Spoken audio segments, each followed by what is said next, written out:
Damn it, Renholm! I hollered, dancing backward as a furry body launched itself at my head. I shot a quick look at the pixie-turned puka. I could use a little help over here. You're doing fine, he drawled, not even bothering to glance in my direction. He was sitting on the back of his trusty steed, Sir Jacob Francis, filing his nails. I could have been bleeding out on the floor, and he probably would have said the same thing. You face tougher enemies 100 times over. Besides, this is your mission, not mine. You wouldn't ask a king to help you move an armoire, now would you? That's not the point, I growled while focusing on the feral cat-sized rats flooding out from the hole in the dank basement wall. There were dozens of them, and they were all unbelievably fast and nimble. You're supposed to be my backup. I thrust one hand forward and unleashed a lance of fire on the encroaching horde of vermin. My arcana gauge dipped by a hair as the flames engulfed their greasy, plague-riddled bodies. A chorus of shrieks echoed throughout the room, clawing at my eardrums. But the supernaturally conjured flame didn't stop the rats. They were determined little fuckers. If anything, the fire only made things worse, because suddenly there were 36 cat-sized rats barreling toward me, and now they dealt fire damage. An especially bold rodent broke apart from the pack and tried fruitlessly to scramble up my leg. I crushed its skull with my armored boot while the flames from its body licked at my foot.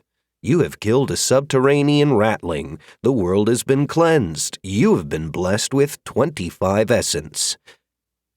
If you truly need help, or I get bored, Renholm said, still clearly uninterested in the fight, be assured that I will be there in an instant. No part of his callous indifference surprised me. Renholm was a self-serving asswad, through and through. I kept him around because he could be surprisingly useful, and occasionally his self-serving nature happened to benefit me. Also, begrudgingly, I had to admit that I liked him. He was the living embodiment of disdain and vanity wrapped in bacon strips of chaos, but he was also entertaining. In the 2 seconds it had taken me to kill the first uber vermin, the rest of the rat bastards had managed to outflank me on both sides. Hoping to swarm me, no doubt. With a thought and a trickle of will, I conjured my soul-bound Benelli M4 tactical shotgun. I didn't even bother aiming the damn thing. Instead, I thrust it straight out and started unloading. Generally, firing a shotgun like it's a pistol is a terrible idea, since a 12-gauge kicks like an angry mule and the recoil will rip the weapon right out of your hand. But most people aren't vigils. With my preternaturally enhanced strength, I barely even felt the weapon buck in my grip. The barrel belched out round after round, all made of pure essence. I turned the flaming greaseballs into pink mist and minced meat in a matter of seconds. You have killed a subterranean ratling. The world has been cleansed. You have been blessed with 25 essence. You have killed a subterranean ratling. The world has been cleansed. You have been blessed with 25 essence. You've killed a subterranean ratling. The world has been cleansed. You have been blessed with 25 essence. Thin tendrils of essence swirled across the floor while golden notifications backstroked through the air in a rapid flurry as the rats died en masse. The few that managed to get within melee attacking range fared no better. Diseased claws and tiny razor-sharp teeth scratched and bit, but failed spectacularly to penetrate my heavy stone spider plate mail.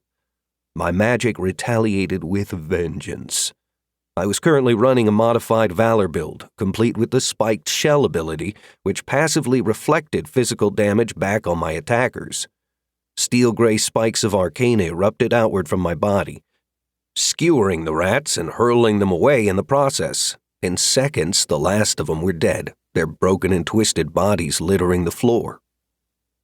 See how easy that was? Renholm remarked from behind me.